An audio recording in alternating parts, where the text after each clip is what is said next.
Welcome to The Fight Show on Sports Tonight Live with me, Don McGuinness, and as ever, delighted to a man that, well, he needs no introduction, but it is Spencer Oliver. But a little brief introduction would be former European super bantamweight champion and a man with fine sartorial elegance as well. Busy week as ever, Spencer? As ever, yep, been really busy. Was down at the weekend working on the Nathan Cleverley fight. That was very interesting. Another good performance by Cleverley, and busy in the gym as always. Cleverley, how would you sum up his performance? Well, I mean, he got a bit of stick, didn't he? Yeah, he did get a bit of stick, but I mean, he put in a great performance. But if a guy comes and doesn't really want to fight, he was only really a sparring partner. He was a former sparring partner of Roy Jones, and he brought that into the ring with him. So it was very hard for Cleverley because Kapensky didn't really want to fight. So, I mean, all in all, Cleverley done everything that he could do. He won every round, and onwards and upwards, they say. More of that chat in a minute. We've got plenty of guests on tonight. If we have a quick look at our salubrious green room, we can see Ali Adams, who's got a fight coming up with the one and only Audley Harrison, alongside Don Charles, who's had a little bit of press and a busy couple of weeks himself, and then Steve Goodwin as well, promoter. But we can start our latest fight show alongside you, a man you know well, of course, promoter and founder of secondsout.com, Robert Waterman. Hello, Robert. How are you? Hi, very good. How are you? Been enjoying the last couple of weeks? Yeah, very much so, thanks. Yeah, very interesting time. It is interesting time. I think it's always going to be interesting times at the moment for boxing, taking a lot of heat, of course, after Chisora, the Klitschko stuff in Munich. But yourself, as a promoter, as a man that's been involved with the sport for a long time, a guy that knows a lot of the protagonists, in fact, from the last couple of weeks, what's your general view of the way things are shaping up now? Well, I think it's interesting. I mean, if we look at the Chisora Klitschko issue, I don't think it's as bad for boxing as everyone's making out. I mean, it's a shame, and I'm not defending anything that either of them did at all. It's reprehensible, and you can't defend the indefensible. But it's not so bad for boxing. I mean, if we look at it historically, it's happened before. If we look at even the press coverage, had the two guys donated half their purses to charity and opened a general hospital, boxing wouldn't have got half the coverage that it got. We live in a society of immediate, salacious gratification, and they ate it up, the press ate it up. Boxing's had more coverage than we've had for years. Of course it's indefensible, of course it's bad, but you know, the old thing, no PR is bad PR, and you've only got to watch football and look at the footballers and what they get up to realise that, yeah, this is almost an almost nothing as far as I'm concerned. Of course they need to be punished and dealt with, but I don't see it as the end of boxing. There has been a great deal of chat, Spencer. I mean, we spoke about it last week in terms of where does boxing go now? Sure. Is it all bleak and everything else? We're going to get into what Robert's up to in a second. But do you think that the dust has settled a little bit? We've had the statement from Jose Sullivan and everything else. Absolutely, yeah. Jose Sullivan is now sort of, you know, he said that Derek wasn't going to, had been banned by the WBC. I think he's now reconsidering that situation. We've got a big debate going on this evening down at Bethnal Green, York Hall, which is going out live on a radio station. Derek's hearing's coming up on March the 14th, where the Boxing Board are going to be seen to be dealing with the situation. But look, I think that the dust has settled a little bit, and as Robert rightly said, you know, these things happen in boxing. Boxing's got a lot of publicity out of it, and the right thing will be dealt with on March the 14th. But until March the 14th, we can't really say no more about it. And this is Olympic year. And we've got the biggest squad and the strongest squad as Team GB for many Olympics. I can't remember an Olympics in my lifetime where we've had a bigger or stronger squad. That's going to give a great fillip to the sport here.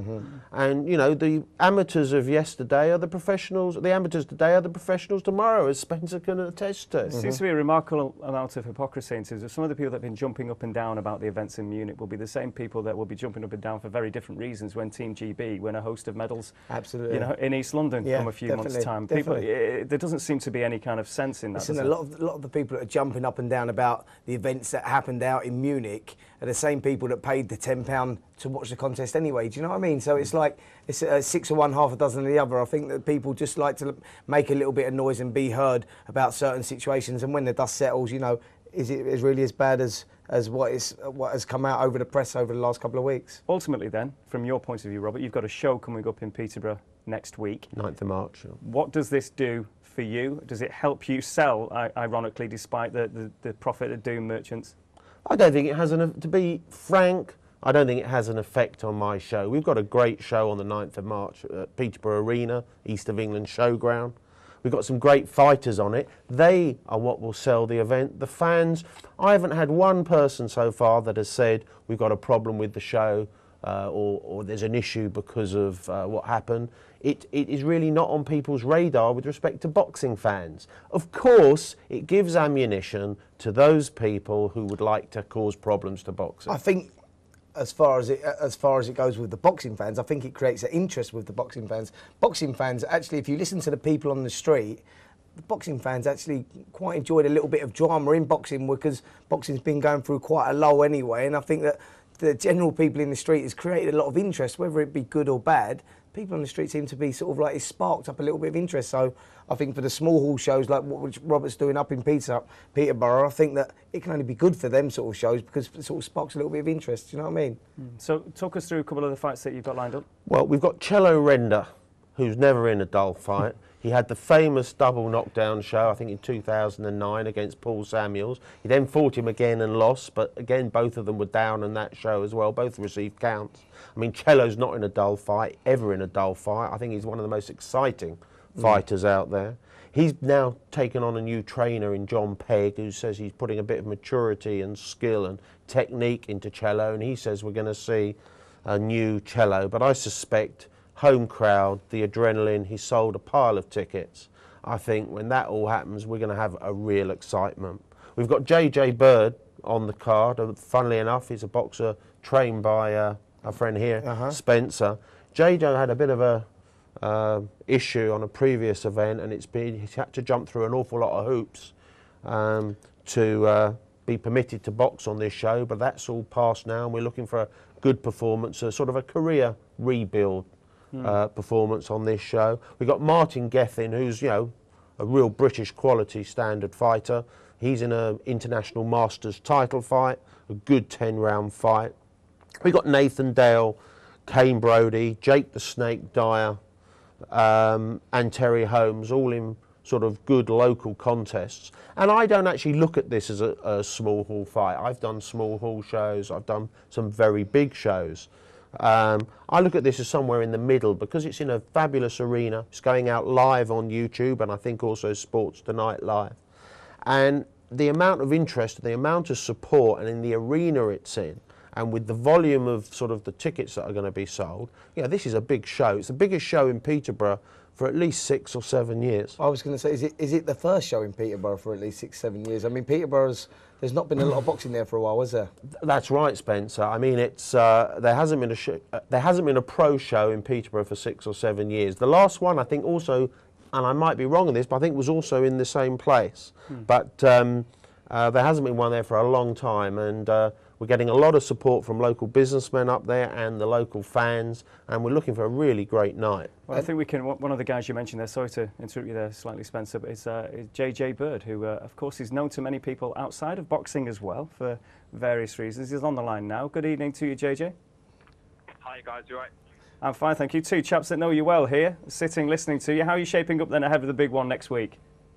Yeah, I'm good. I'm looking forward to it. Obviously, it's kind of a kind of a comeback kind of fight, kind of reinventing myself like in boxing, as you mentioned there. Like a lot of people know me for various other stuff, but yeah, this is kind of a restart of my career in my hometown, which is where it all started. So I'm really looking forward to it. So JJ, also, I mean, I train you, so I see JJ every day. For the people that don't know, I train JJ. Tell the people how much you're looking forward to boxing back in Peterborough, because it means a lot to you, doesn't it? Yeah, it does. I mean, obviously, this is where this is where I come from, where I live. A lot of my fans are all from Peterborough. They've supported me. They've come down to London when I've been fighting here. Obviously, I haven't fought for a few years, so everyone's kind of looking to see what the new JJ is going to be like. They're all looking to like get down and support me. So it's going to be a really good show, and I'm really looking forward to it. It's really exciting. Like I say, it's kind of like me and reinventing myself back in boxing and restarting my career after, I mean, I'm sure a few people know about what happened with when I was lined up to fight in the prize fighter. So now I'm kind of stepping my first foot back on the ladder and kind of working my way up till I get to the British title, which eventually I do want to get and believe I can do in the next 2 to 3 years.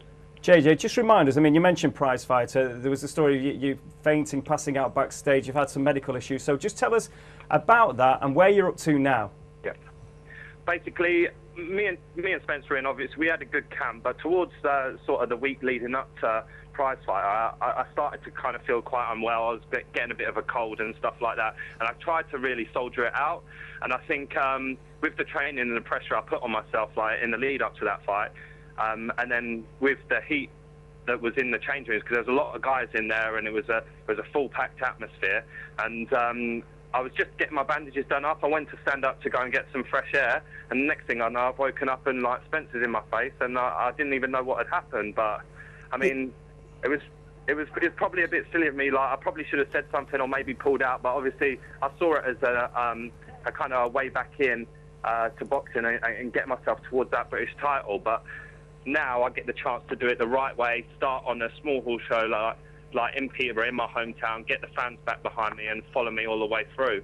Yeah, just to explain to people, because I was in the dressing room that night that night with JJ, just to explain to people what exactly happened was there was, you've got 8 fighters in the prize fighters plus the 2 reserves, so you've got anybody that knows York Hall in the dressing rooms, Robert will know this, the dressing rooms are probably as big as this studio. They're very, very small. And you've got all those fighters in there with all the trainers and everything. It was a hot evening. And that was the situation. JJ was getting his hands wrapped up at the time. It was extremely hot in there. I know that JJ had a cold before the week running up to it. We thought he was going to see it through because he was still going really well in the gym. And I think that was the effect that it had on him. Just the heat in there was, and JJ asked to get up. Dean Powell was a little bit slow and stopped doing his hands, and the inevitable happened. But I was straight away. Me and JJ went to the hospital. We went through all the procedures that we'd done, but the boxing board weren't happy. They asked him for further tests. Robert will vouch that he's been through so many tests. He's probably been through more tests than he had fights. Do you know what I mean? It's been a real difficult time for him, and I know how much he's looking forward to fighting back in his hometown. Yeah, and that's true, of course, and JJ can testify. We've helped him, through this test situation, and we've put pressure to make sure it all happened in time so he'd get clearance for this show. But my dream, you said, where do I see?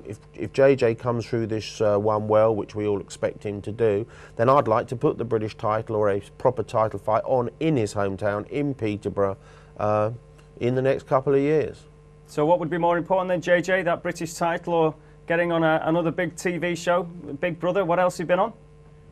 I've been on a few, but to be honest, they've all been a kind of a side trail to help boost my career. As a lot of guys know in the sport, unless you've got the support of sponsors and stuff like that, it can be a tough sport.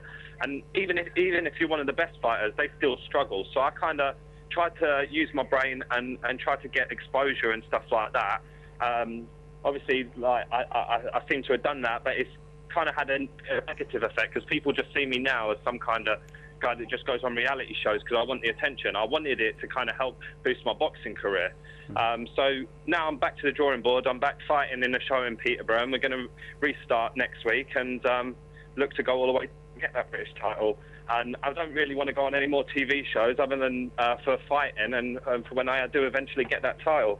Excellent. And you're very welcome here on Sports Night Live on The Fight Show, JJ, as well. This is reality TV, but for a different reason. So best of luck anyway, March the 9th in Peterborough. All the very best to you. I'll see you tonight, mate. Lovely, thanks. So nice to see Ambition's back on track. A little bit of a health scare. It's all sorted. Look, and he cracks on. The ambition was always there. It could have been quite easy for JJ to bail out after that incident with the prize fighter and stuff. It could have quite easily bailed out. I mean, the kid showed his determination. He travels down from Peterborough to London every single day. That's the determination. That tells you that he really wants it. So, I'm praying that it all works out for him. I know the ability he's got. I know he can reach British title level because I train him every day. With Robert's help, hopefully, we can go all the way to the British title. A smart enough lad as well, Robert. So it's the kind of guy you want to work with. Yeah, I think that, with JJ's support, with his effort, with his ability, with an awful lot of, Peterborough support as well, we can make some of these things happen. But at the end of the day, as Spencer knows, it's all well and good for the best promotion, the best boy, but it's what happens when the two of them get in the ring. They have to perform, and we're all hoping for a big performance on March the 9th at the Peterborough Arena. Well, very best of luck with that show. I'm sure it's going to be excellent, and you're very welcome as well with JJ to come back when he's got off to a winning, resurgent start to his career, if you like, as well, with the help of Spencer. But Robert Waterman, thank you very much indeed for joining us right here on The Fight Show on Sports Tonight Live.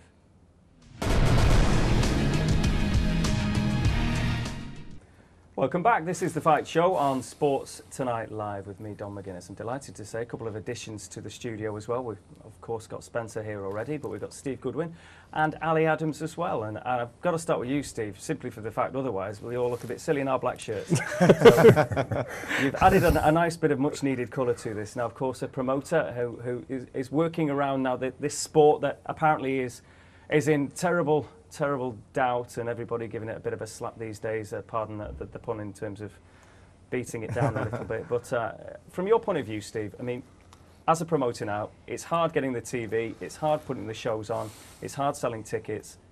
How are you doing it? Well, you have to try and do something a little bit outside the box. It's very important to put on shows that people want to see and events that people want to see, which is very difficult without TV money. I've been promoting now for 2 years, and I suppose I would say I've done my apprenticeship in the sport. But I've signed 2 or 3 boxers myself, and my job is to deliver for them and do something out of the ordinary and try and get them the big chance. And we're doing this now with Ali. And you know, to bring Audley Harrison over without any TV guarantee is a bit of a feat, but it gives Ali the chance to establish himself rather than pound around for the next 12 months on small hall shows. It's a great fight, particularly for profile. He's not fought, of course, Ali, since the David Hay fight, going back a while now, but Audley Harrison is still a name. And, of course, his profile is huge after dancing around a little bit as well on TV. So how did it all come about in terms of you getting the fight? And obviously you're involved in this, Steve, and in terms of you having the right credentials for it as far as you're concerned, and you focusing on this and how it's all going to pan out now for next month, I think, isn't it? Yeah, you know, just we've been training really hard, and you know, it's like I asked Steve, you know, like a while ago, you know, after winning my international title, I said to him, Steve, you know, just like we need to have a big name now, you know, because time to step up and everything, you know. It's like, you know, I've been fighting, you know, for a while, and you know, having been getting, like, you know, having been in the beginning of my career, I wasn't managed properly, and you know, so I just wanted to get somewhere, you know. This is my dream, this is my boxing, this is like, you know, this is my life. So I asked Steve to do an amazing job, and then, you know, just he contacted Audley, and then we got the fight, and then now preparation is going really well. We're training, you know, me and Don Charles. Don Charles, my trainer, he's an amazing trainer. It's going really well, and you know, just getting ready. So can't wait. Well, I see these guys in the gym every day because, you know, I work in the gym with Don Charles. I work with Ali as well. I've done the corner with Ali last time out, and I know what it means to Ali. As Ali said there, you know, he's boxed his career. No, he's relatively unknown. He's boxed, you know, on small hall shows. This is his big opportunity. He realises that Steve Goodwin, the up and coming promoter, has delivered the fight, and this is a massive chance for him. You know, he's on a massive stage. I mean, he's boxing a guy that's just come off a world title defeat. I mean, you don't get much bigger than that. A former Olympic medalist, and I know what it means to Ali, and Ali really wants to take this opportunity with both hands. And Steve, your background, horse racing, successful in business. I mean, many people would say, why do you want to get involved in this world? I mean, it's not for money, I presume. It's for a love of the sport. Is that right? It is, and I'm an independent financial advisor by trade. That's what I've done for the last 25 years. And I set up a horse racing business around 17 years ago. My daughter was very keen on getting involved in boxing, and I started to promote primarily because she wanted to get involved at some point in the future, and she's actually the world's youngest promoter, and she's making her way doing it. That was the original thing behind it, and I was asked by a professional boxer at the time whether I'd be interested in coming into the world of boxing, just to try and bring the way that I do things, which is very transparent, open, honest, accountable to all, and bring that into boxing and in the way that you deal with boxers, and that's why I did it. But I see myself long term more in the managerial role, and I would imagine that my daughter Olivia will be, you know, more on the promoting side. Well, we had a chat, didn't we, 2 years ago? It was about 2 years ago now. Me and Steve had a sit down. Steve was looking to get into the boxing, and we had a chat. Asked me how we could get into it, where we could go, and I was just saying, you know, you get a lot of promoters that when they come into boxing, especially blindfolded like Steve was, because he knew nothing about the game at all, didn't know anyone into it, so it was a really ambitious move, you know, coming from a horse racing background into boxing. He knew virtually nothing at all, and so where he's got to now and what he's doing now is quite incredible, you know, for a promoter. Only 2 years, you know, he's still at the teething stage. as far as it's concerned in boxing, and to, you know, now he's promoting a fight with a guy that's just coming off a loss for the world title against Audley Adams. And I mean, for me, I think he's achieved an incredible feat, you know, getting to this stage at only 2 years as a promoter. So he's done really, really well for himself. Well, we're going to have more chat with Ali, of course, so we're going to hear more. He's going to hang around. But you're stable otherwise? Who do you have? How are you building it? Well, building slowly but surely. I get my own manager. I qualify for a manager's license in November, which I will be taking over. I promote certain boxers, which include Ali, and I took over Yassine El Machi, well, probably 2 years ago, just when I started, and we got him he won prize fighter last year, and he's now got a top 25 world ranking. So we've done well with Yaz as well, although he's been injured, so he's not been able to fight for the last, not 6-7 months. And we're just signing at the moment 2 or 3 other boxers at the moment as we're going through. So I would hope by the end of the year we'll have a firm committed stable of about 7 or 8 boxers, which is as much as I want, because I don't believe that you can do the job narrowing yourself down to 50 and 60. So I want to concentrate on 7 and 8 really good boxers that I can do what I've done for Ali and take them to the top. And also, Steve, long term, where are you looking to get in the sport? I mean, what's the goal for you? Oh, the goal for me, without any shadow of doubt, is to become a top promoter. You know, like the Matchrooms of this world. And that's the ultimate goal. I mean, the way that they've done it has been fantastic, and if I can work my way through to that in the end, that's what I aim to do. I don't aim to be small time. I want to get there, but I want to do it my way, which is the right way, and I'm sure we'll get there in the end. And is it a case of working with other promoters? There is a perception that, you know, there's infighting and bitchiness or whatever. What's the future of it? I think that you find that these days. We never used to get that. Back in the day, you know, you had your Mickey Duffs, your Frank Warrens, do you know what I mean, your Barry Hearns. None of them would work with any of them. But now, you know, due to TV and certain promoters having certain fighters, these promoters sort of seem to be working together a lot more, Steve. Not as much as they should, though, Spencer, I don't think. I mean, if you look at the Tyson Fury David Price debacle, I mean, that's not good for boxing. I mean, my view is that you need to work together with everybody, because people forget it's not about the promoters, it's about the boxers. Absolutely. And promoters forget that. They wage battles against each other and try and jostle for position. It's about people like Ali. This is what the sport's about, and that's what I'm here to do, and to make sure that from now on anybody that I deal with is looked after correctly. How credible is the threat from the mixed martial arts scene? It's been mentioned a lot, of course, and now, I mean, if you're sitting down and doing a business plan, I'm going to launch a new career as a boxing promoter, does it make any financial sense? None at all. And you know, is this threat then very credible, or how do you especially see the future? from unlicensed as well? I think it's very difficult. Unlicensed boxing are making fortunes. I mean, I speak to promoters that are doing unlicensed, they're making a fortune from it. You can't do that with professional boxing. I mean, there's certain restraints involved. But at the end of the day, I think that we've got to put on decent shows, and, you know, we can't have in boxing 8 one-sided fights where you've got journeymen who've lost 100 fights against people that have had 4 fights. That doesn't wash anymore. You've got to make decent fights. And if you look at our Brentwood card, we've got, I think it's 6 or 7 fights with fighters with all winning records going against each other. We've got 11 wins against somebody with 6 wins. This is what it's called. I think that's the secret now, isn't it? I think the public, you know, the paying punters fed up with seeing that, where you look at a card and you go, right, well, I know that all this side's going to win, that side's going to lose. People are not interested in that anymore. TV are not interested in that anymore. I think they've had their fingers burnt as well. And as Steve said, I think the only thing you can really do now is to put these fighters in and make decent fights. And that's the only thing that's going to sell. And if you're not willing to do that, then unfortunately you're not going to get too far in the industry. We all know it's important for a young fighter to protect a record to a certain degree. But, you know, you've had a couple of blips on your record. Yeah, it's not the be-all and end-all, is it? And I think if you use the MMA kind of comparison, those guys fight each other, they win, they lose, they carry on, you know, but they're all fighting, it's all the top fights, and that's what boxing kind of misses out sometimes, isn't it? But you're prepared to get in there and do whatever it takes to get the big fights, win, lose or draw, if you like. Definitely, no, I'm winning, you know, I'm 100% winning, you know, I'm going there, it's like, this is mean the world to me, you know, it means everything to me, you know, it's like, I've been doing this, you know, for long enough, and I feel myself, you know, I'm ready physically, I'm ready mentally, I'm ready in every way. And this is my time. It's like, you know, not a lot of people knows about Ali Adams, and this is the time to hear about Ali Adams, to know about Ali Adams. This is the beginning of my legacy. This is the end of Audley Harrison legacy, you know.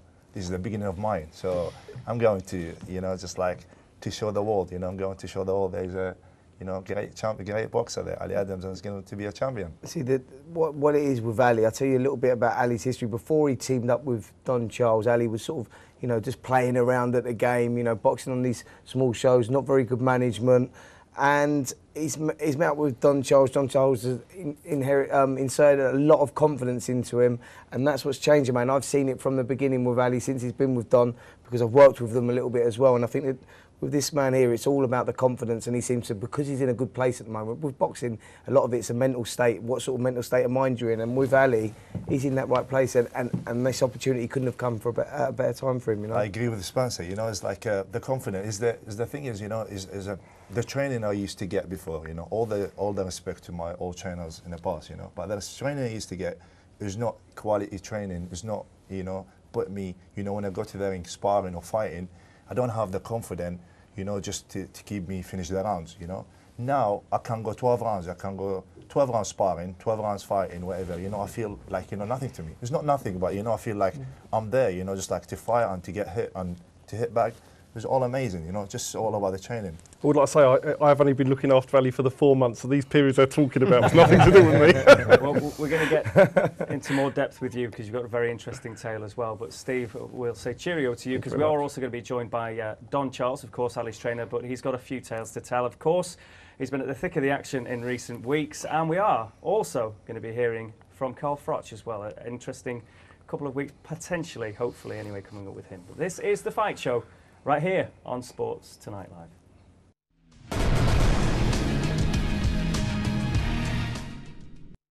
This is The Fight Show on Sports Tonight Live, and we have yet another addition to the studio, and we're still to hear from Carl Froch, but now Don Charles, who's been a busy man the last couple of weeks, is in the hot seat in the middle between the two men in black and one over here.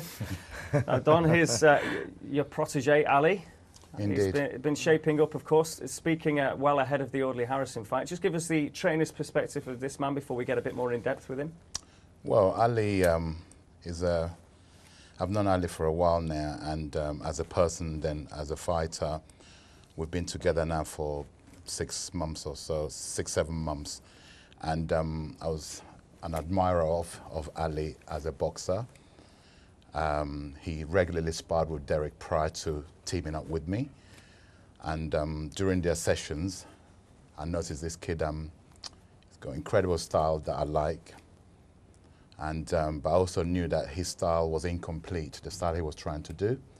And you mentioned earlier about his confidence.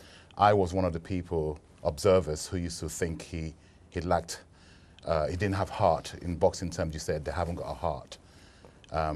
Then when I started training him, I realized it wasn't about having a heart, it was the confidence, okay, of being in a combat without knowing how to defend yourself. I know it sounds crazy, how does a fighter not know how to defend themselves? But you'd be surprised how many fighters are not shown the basics, how to deal with a simple jab that's coming towards you, how to deal with it. And that's where this confidence comes from. It's not that I'm a magician or anything like that. It's a basic, simple fact you have to spot. But it would be fair to say that you installed that confidence as well, Don. I mean, we know because I was there as well at the beginning with Don, and Don saw what he liked, and Ali approached him, and Don said, yeah, I'd like to work with you and see what we can do, and we talked about this, and we talked about the confidence was the only issue. He had all the ability. Everybody who watched Ali Adams always said the same thing. He hasn't got a heart. Yeah, so we identified what this problem was, and it turns out, yes, of course, there's the personality of the trainer has to come. Absolutely. And I happen to have it in abundance. I install it into every of my fighters. The confidence, it's all about, you become like a psychologist. You develop the skill of a psychologist when you're working with these people. You have to understand what makes them operate, how they function, what makes them function. And if you're able to get all those elements and then fuse them together, then you have the complete athlete. Well, of course, there may be issues in terms of your background. You came from Iraq, you've probably dealt with a lot. I mean, is that to do with you as a person, and Don's probably helped with that? I mean, give us a little flavour of your history and how you ended up in this country. It's a bit, you know, just like, I left Iraq when I was like a little boy, you know, when I was very young. All I could see, like when I was as a child, when I grew up, all I could see is a war and fighting and stuff. It's like, it's funny, my trainer mentioned the heart, you know. I've got the heart of a lion, you know. It's like I've seen, like, you know, I've seen everything. I don't want to mention it, you know. It's like, but I've seen everything as a kid and stuff. And my father, you know, he used to always, you know, by the way, my father passed away not long ago, and it was a big loss to me. He used to always, you know, just like showing me how to defend myself and how to, you know, because, you know, it's like, it's not safe, and like it wasn't safe in that time, you know, as a child when I was growing up.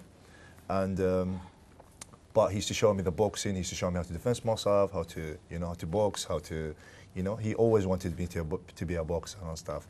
So basically, you know, like it's like I could see all that, you know, comes and put me where I am today. It's like this is where my background. I see, you know, like the fighting, and I see the wars, and I see everything. This is where I am today. It's like I'm fighting for something, you know. I'm fighting for freedom. I'm fighting for, you know, for like something to achieve. So I suppose within the ring, in some ways, it's nothing. No, it's nothing. It's absolutely. It's like when I get into the ring, just warming up. It's like a normal day to me. Yeah, I think all it was with Ali was, like I said, it was all about the confidence, and it was Ali said himself before that, because he wasn't with a decent trainer, wasn't with a decent management, he was not in a good place. Now he's got that. You know, he's got Steve Goodwin behind him. He's got Don Charles training him.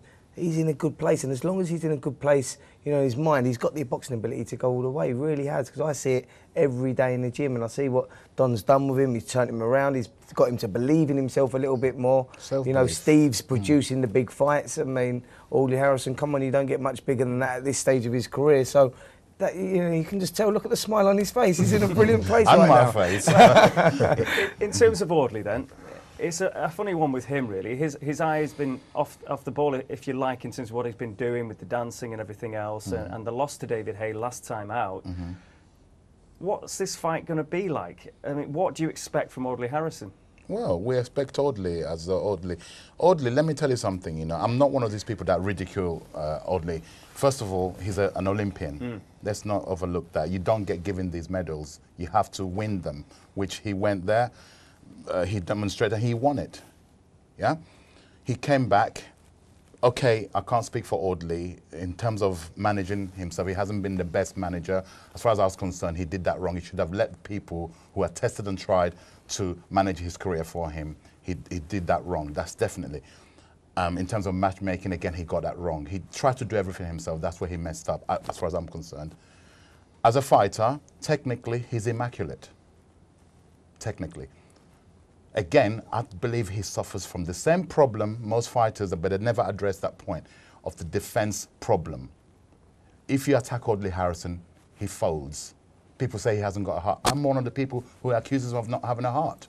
And that comes from a basic thing of not being able to defend anything coming towards him. But you can. One thing you can guarantee is, which we know. I've known Audley for a long time. Don Charles has known him as well. One thing we can guarantee is that Audley's a man of pride. So he's not going to turn up here just to lie down. By the way, thank you very much. Yeah. He's going to turn up. So the Audley that we can expect turning up on the 14th of April is a man looking to revive his career, not to go in there for a payday, because he's not there for that. And I will make that point. And I think, Don, you know that as well, don't you? On the button, absolutely. I was getting to that point. We're not taking this guy, you know, lightly. He will come there to redeem himself. He knows the public have ridiculed him. Okay, he's recently been in, is it Come Dancing? Strictly, I think. Strictly Come Dancing. Yeah, but one thing I can say to you, Audley's a very good friend of mine, okay? This is sport we're in. Yeah. On that night, that's my man there, okay? I'm going to watch my new boy be a friend of mine in Audley Harrison. But one thing I can say to you, after the first round, he will be saying, "Get me out of here, I'm a celebrity." I can assure you that. Right. The agent will be spinning around. That's the next one. That's the next one. He's a big specimen. He's got very long arms. You know, we know what he can do. And as Don says, technically he's brilliant. So how do you technically get in there and do what you need to do? How do you attack him fight from round one? Promise you will see. You know, I'm going to attack him. Like, you know, I'm not going to give him any chance. I'd rather die than lose to Audley Harrison. As Charles said, you know, if he passed the first round, seriously, he's going to say, you know what, get me out of here, I'm a celebrity. There you go. Because you heard it from the man himself. You picked a round as well, haven't you? Say that again? Didn't you pick a round? Yeah, round 4. He's going. No, I don't think he's going to last to round 4, but, you know, it's like I'm just giving him, like, you know, giving him credit. So if it lasts round 4, he's going down. But witnessing it, just to say, Ali has trained for 12. You know, Of he course. knows there's a possibility he 15. could go Of 12. course. 15. The man's in great shape. Now, you mentioned before, Don, got to mention it, Derek. Firstly, I mean, there's been a lot of chat from the WBC and Mr. Suleiman in terms of indefinite bans, and now there will be a hearing. We know that the British Board of Boxing Control will have a hearing on March the 14th. It's all a bit messy. Firstly, can you tell us, Derek, how he is, where he is, and secondly, your view on everything that's unfolded in the last day or two? Well, I'm not going to elaborate because I'm not allowed to do so because, as you know, there's a hearing pending. So it would not be right for me to sit here and tell you this and that. But all I can say to you, Derek, you asked me, how is he? He's very well. Where is he? He's in London, in Hampstead, where he lives. And all is well. With everything that's going on, obviously, time will determine what happens. It's not in our hands. I think it's a case of, listen, nobody knows anything that happens. Me and Don speak on a day-to-day basis. You know, we know things that could happen, we know things that couldn't happen, but we know that nothing's going to happen until March the 14th, and I think that's the only time you're going to get the answers. Otherwise, it's all going to be hearsay. It's all going to be, will this happen? Will it be 12 months? Will it be a life ban? Will he get just a fine? You know, until March the 14th, I don't think anybody can have any answers. That's correct, yeah. I'm quite welcome to come back here if you invite me to, after the hearing, to discuss anything. You need a point to move on, so most definitely. That's the date that you have, and hopefully everything can then, we can all make sense of things from then on. By the grace of God, yes. Yeah, but in the meantime, there's enough occupying you, of course, in the shape of Ali. The main thing at the moment for me as a trainer, I have to refocus with everything going on. This young man here deserves the opportunity that's been given to us by Steve Goodwin, the promoter. Again, I know you've touched on it, but even as a trainer, a new trainer, by the way, because I haven't been on the scene that long, I can assure you this man here, Steve Goodwin, there should be more of him, and it'd be a safer place and a better place with the likes of Steve Goodwin. What for you, Ali, in terms of how realistically far can you go with your career? You speak obviously brilliantly in terms of what you want to do with Audley and everything else, but you've had a couple of setbacks in your career, 17 fights, but what can you achieve? Yeah, we're taking for like a step at a time, you know, like we're planning, you know, to knock Audley Harrison out, and then we'll definitely, this is going to happen, you know. I guarantee you that round 4 you'll be knocked out, and then I think for Audley, once he gets rid of Audley, I think the world's his oyster, isn't it? I mean, there's Steve Goodwin. It's down to Steve then to see where Ali goes. But I mean, Ali will shoot up the rankings. Then there will be loads of doors opening for him. I mean, to answer Ali's question for him, it's like the world's his oyster. Yeah. After this win, he's got a big name on his record. And there's loads of opportunities. So I'm just focusing domestically as well, though, isn't it? Yeah, exactly. I'm just focusing on Audley's fight now. At this moment. Just like at this moment. As soon as I finish that one, as soon as I win that one, then after that, you know, think about my promoter Steve Goodwin and my trainer Don Charles, and here's my good friend Spencer. We can work all together, and then, you know, just like. And how's sparring and training and everything going now? All just amazing. Over a month. Yeah, all amazing. You know, it's like as I said, you know, we've been training for a long time. We've been in preparation, and then, you know, just like I've been sparring with Derek, I've been sparring with a couple of different guys, and we've been doing running. Is actually ahead of schedule in terms, because he was actually helping Derek prepare for the Vitali fight. So we're ahead of. I've had to pull him back a little, otherwise he would have picked before time. So he's in good nick. He's a brilliant athlete. This young man. Well, more chat to come up, but this we're going to be hearing as well from Carl Froch about his plans, which could be very interesting. Right here on the Fight Show on Sports Tonight Live.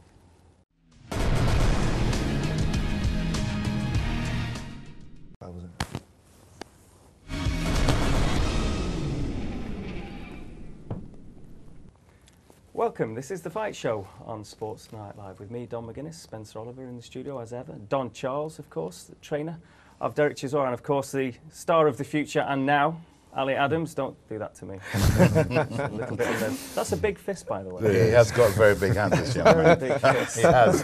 He really has. That's in Audley's house, isn't it? First punch. Seriously, is that something when you're looking at fighters, they come in the gym and you're weighing them up? I mean, the physical specimen side of things. What are you looking for? I hope not. Let me see. It depends. It depends. You can't really read a lot into that, into size. No. Yeah. No, it's all You about can't boxing. really It's read all it. about boxing ability can't and read what a lot you into got it. I in know there, what I really. personally look for, but I'm not going to reveal that now. That would give away my trade secrets. That's not the legs. Like I said, trade secrets. You know. Okay. I've got the biggest fist, and I've been asking Charlie, you know, before he took me out, before he started training me, for the last 3 years. I've been asking him, come on, train me, please. I want you to train me. But you know, he only recently, you know, decided to. That's right. train me. That's So it's a nothing point, to do with it. That's a point, because Yeah. I was admiring him from a distance, and he used to ask me, "Can you train me?" I said, "No, my hands are full," because my focus was on we know who, Del Boy, and eventually, after 3 years, wasn't it? Yeah. Yeah, Years later. I thought this kid's persistent. He's persistent. He keeps, and I do admire his style anyway. So I thought, you know what, I'll take you on, and you're still on trial, by the way. Yeah. Well, there's a on fellow trial. that, I'm finished, okay. Yeah. a fellow that isn't on trial who's been there, done it at the very, very top. And I'm delighted to say we have Carl Froch on the line now. Carl, I'm sure you're in fine fettle as well, and ticking away nicely in Nottingham. Is that the right thing? Yeah, I'm ticking over. I'm just in the gym doing my own little thing at the minute. You know, some nice runs. Say nice runs. No runs are nice, but steady by my standards. And I'm in the gym just working out shadow boxing, bags and a few pads and that. I'll go back up to Sheffield. So, Cole, tell us what's going on at the moment. Spencer, by the way, mate, how you doing? Also, what's the future hold for you, Cole? Have we got any dates yet? We're very close to. You're right, Spencer, are you? You good? You well? Yeah, I'm really well, really well. Good, glad to hear it, mate. I'm actually in. Well, my promoter Eddie Hearn's in talks with Lucian Bute's team. I think it's Interbox Bute, they call themselves. So they're in discussions trying to get this fight nailed down. There's a lot of people speculating and, you know, dates flying around, 5th of May, 12th of May, 19th, 26th. And, there's, you know, hopefully something's going to be done May 26th, and Bute is going to be coming to the UK, which is fantastic news because, you know, I've spent the last 2 years of my career on the road. I've clocked up some unbelievable air miles, and I'm fighting the very best of the best, time after time. So, you know, to be fighting Lucian Bute for me is normal for me, normal standard fight. I mean, it's top level fighting, rather than taking a give me, if you like, you know, an easy opponent. I'm still mixing it with the best, but you know, why shouldn't I be? I'm one of the best fighters. I think I'm still ranked number 2 in the world anyway. So, and at my stage, I'm 34 years old. I'm no spring chicken. I'm not past it yet, but I'm no spring chicken. So I'm looking at still doing some damage at world level, and to fight Lucian Bute in the UK, So, I'm very excited. Cole, you lost in the final of the Super 6. Now, explain to us why wasn't Lucian Bute in the Super 6? He didn't sign up originally over 2 years ago when the contracts were being made and the discussions were going ahead. I think he priced himself out. He didn't fancy mixing it in with the 6 that was signed up. You know, myself, Durrell, Ward, I think Jermaine Taylor, and it was Abraham and Mikkel Kessler. Some very good, proven world level fighters, and a couple of up and comers, Ward and Durrell being 2 of them. And it works out that Ward won the tournament in a close fight with me. And so Lucian Bute probably made the right decision because, you know, I couldn't even see him in the semi-final, to be honest. But, you know, he's waited around in the shadows for the Super 6 to end, and now he's fighting the guy who didn't quite do enough in the final to win. So he may be taking me lightly. He may be thinking, I don't know, I'll go to England and fight him. You don't know what's going through his head, but he's forced into a position now where he's got to fight somebody, and unfortunately for him, I'm not somebody. So I'm going to really, you know, make him pay, and it's a world title for me. So I mean, I take every fight seriously, but this is a chance for me to, if you like, redeem myself at world level after that stinker with Ward. And also, we've got Ali Adams in the studio here with us now. Ali's boxing Audley Harrison on 14th of April. Have you got any words of advice for Ali? How are you doing, Carl? You've got to make sure you're really, really fit, and you know, do your training, do your hard work, minimum. And I'm sure he knows you've got to be fit. But he's fighting Audley Harrison, so you know, I don't want to take anything away from Audley Harrison because the guy won the Olympic gold medal, and he's mixed it with some very good fighters at top level. But you know, don't lose any sleep. It would be maybe a bit good advice. Get plenty of rest, as well as hard practice.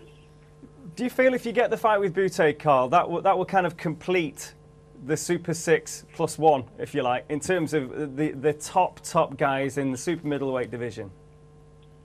I think I've fought everybody who's the best in the world, yeah. I mean, there's no dispute in that. And now, obviously, Lucian Bute didn't sign up to the Super 6, so to get that fight with him is sort of the missing link, if you like. So, yeah, I think that will sort of, for me, it will complete my career in that sense. And it's also the start of something new because I'll be IBF world champion.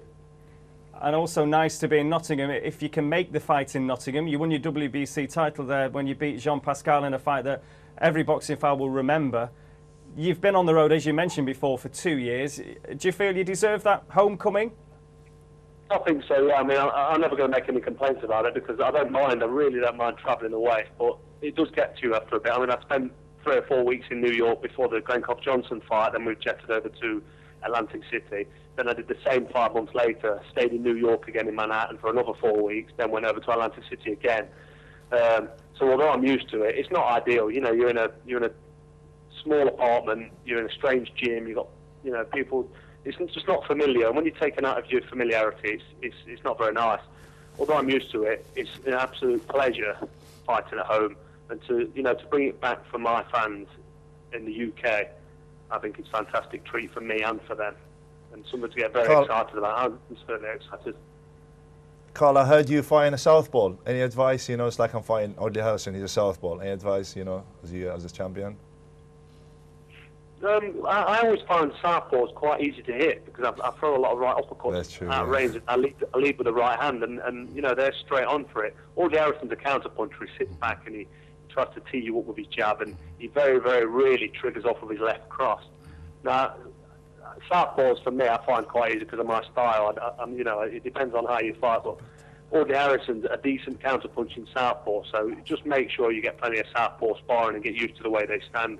And whoever you're doing your pads with, obviously your trainer needs to stand in the southpaw position and chuck plenty of left crosses at you and try and get around that tricky jab and get your foot on the outside of his foot. But, you know, it's all the standard stuff that you should know anyway. Definitely. Carl, hi, this is Don Charles. Listening to that, you know what? You should become a trainer when you hang your gloves up. Absolutely on the button.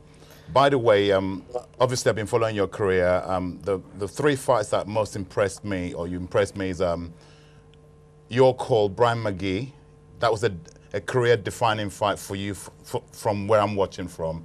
You showed a lot. Yeah, that was a spinning point in my career, definitely. British title defence against somebody who was pretty much established at a good level. That's right. That's when I took notice of you. I thought, this kid is going all the way, because you showed a lot of things in that fight against Brian. That was a tough fight. Yeah. Every time McGee hit you, you came back with a bigger shot, and that's always been your character. Obviously, Jean Pascal was another cracker. For me, the 3rd fight I would choose, since I've been following you, is Jermaine Taylor, obviously. You showed in that fight, never give up, and you done him in the last round, I believe. So, you know, I'm a big admirer of yours. The heart, the chin of a granite, and yeah, I'm a big fan. I appreciate that, I really do.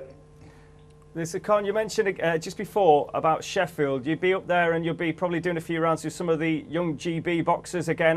Would that be right? And if so, how are they all shaping up ahead of what will be the time of their lives in London? I think we're going to have probably the best Olympics, one of the best, if not the best, in terms of medals, because there's so many fighters up there that, you know, they're not only hungry and they've got the desire, and, you know, they're funded by the National Lottery, which makes their life a bit easier. So they're full-time athletes, these boys, and girls as well. But we're talking about the lads that are going. They're showing, you know, promise in all the qualifying tournaments, in all the multi-nations tournaments, all the international stuff they're doing. They're proving by winning back-to-back medals. And then we're not just talking about silvers and bronze, we're talking golds. You know, Tom Stalker, Andrew Selby, there's so many, Anthony Joshua, there's some real potential gold medalists that are doing so well. Anthony Agogo now has got his shoulder sorted, and, you know, he's at middleweight, and I'm doing a bit of sparring with him, and Callum Smith as well, who's also a middleweight. There's so many top fighters. I'm really excited. I mean, I shouldn't be this excited about amateur boxing, but I don't always watch it because I'm training with them and I'm taking a bit of notice in, and we're looking forward to boxing being really put back on the map after these Olympics, because it does that, the Olympics. You know, we get medalists, and then boxing comes to the forefront again, and it gets big again. So, you know, the back end of 2012, after these lads go out there and prove and win all these medals, I'm hoping boxing is going to be really back up there as a top sport. And that's what the Olympics does for. It needs it as well. I mean, Don's here, of course. Don had an experience in Munich. We don't need to go over again, but boxing needs that lift, doesn't it? And I think London could well provide the anti-boxing brigade with the kind of story that we all know boxing's about. Yeah, of course it does. It does need a lift. Most sports do, but not all sports. I mean, football dominates, and when tennis comes around every summer, the TV stops, and sometimes even the snooker, you wonder what's going on. I mean, I'm a snooker fan, but the amount of hours on BBC One and BBC Two spent on snooker when that happens for 2 or 3 weeks, it's unbelievable. Boxing does need to be put into the forefront sometimes. It does need great press, and the Olympics is going to provide that. So it's exciting times for boxing, it really is. I mean, it's a great year for me.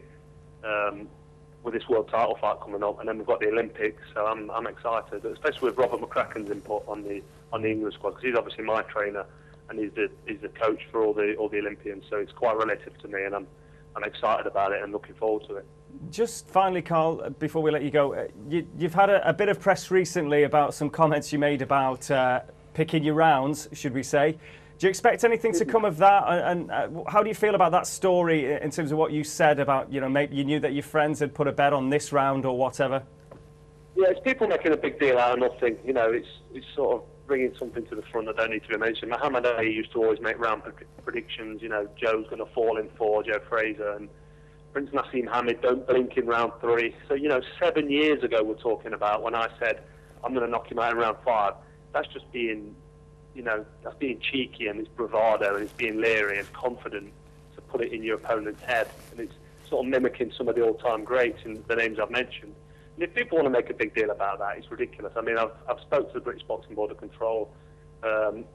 It's been dealt with, it's finished, it's behind this, you know what I mean? It's really, really not an issue. I think it's just, it's been the history of boxing, isn't it? I mean, like you mentioned some of the names there, we see that all the time, and it's a little bit of tongue-in-cheek, and people, you get certain characters just like to make a big deal out of nothing, really. Of course, it just goes to show, with the current times, you've really got to be careful what you say at top level. I mean, I've got a squeaky clean image, and I should have, because I do everything correct, and I'm a good role model. I consider myself a good role model, but I do a lot for my local amateur gym, for charity, and to let people look up to the sport, and I try and keep the sport as clean as possible. It just shows you do have to be careful what you say, and especially what you do in this sport, because you can tarnish not only your own reputation, but you can sort of blacken the sport of boxing, because there's always the anti-boxing brigade that's ready to jump on the soapbox or the bandwagon and start to try and bring it down and write it off. But, we have to rise above that every time. Boxing's a fantastic sport. It's part of the curriculum in quite a few schools, actually, and I think it should be in every school. But without getting on my soapbox, I love the sport, and hopefully it's going to continue to grow and grow, especially with the Olympics being at home this year. Well, Carl, we appreciate your time. Thank you very much indeed, and we'll wait with interest to the announcement of, hopefully, a home fight for you and Lucian Bute for that IBF title, Carl Froch. Exactly. Hopefully it will be within 24 hours, and you'd have heard it here first, because it'll be on 26th of May. Hopefully not against Lucian Bute. Yeah, I mean, I'm literally waiting for the phone to ring. That's how close we are to doing the deal. That's the scoop. You heard it here first on the Fight Show Sports Tonight Live. 26th of May, Carl the Cobra Froch is going to be fighting for that world title. Thank you very much indeed, Carl. And interesting, you were picking rounds before. Carl's making that point about picking rounds. It's all a bit of nonsense. But I suppose it's the current climate of professional sport. Yeah, it's talking about gambling and anything like that. It's a part of boxing. Muhammad Ali invented that, picking rounds and what shots he was going to take them out with, and carrying fighters and all that. And listen, we know, speaking, all three of us here, we know what it's like to get inside the ring, and you ain't going to do no overtime. So if you can get rid of someone in round 1, you're going to do that. You're not going to carry them to round 5 just in case you get knocked out. It's all tongue-in-cheek, and I think that certain anti-boxing brigades just do try and take it a little bit too far. I'm a man of my word, I said. We'll hold you to that, of course. Right, round 4 you said, but we've run out of time as well, which you say Audley will run out of time. We wait and see. Spencer, as ever, thank you very much. Don Charles, pleasure having you in. And of course, best of luck, Ali Adams. Thank you very much. This has been, and always is, The Fight Show on Sports Tonight Live.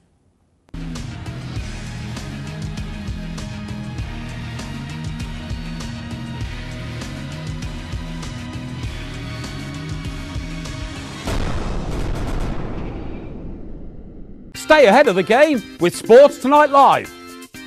Don't miss a thing. Subscribe to our YouTube channel.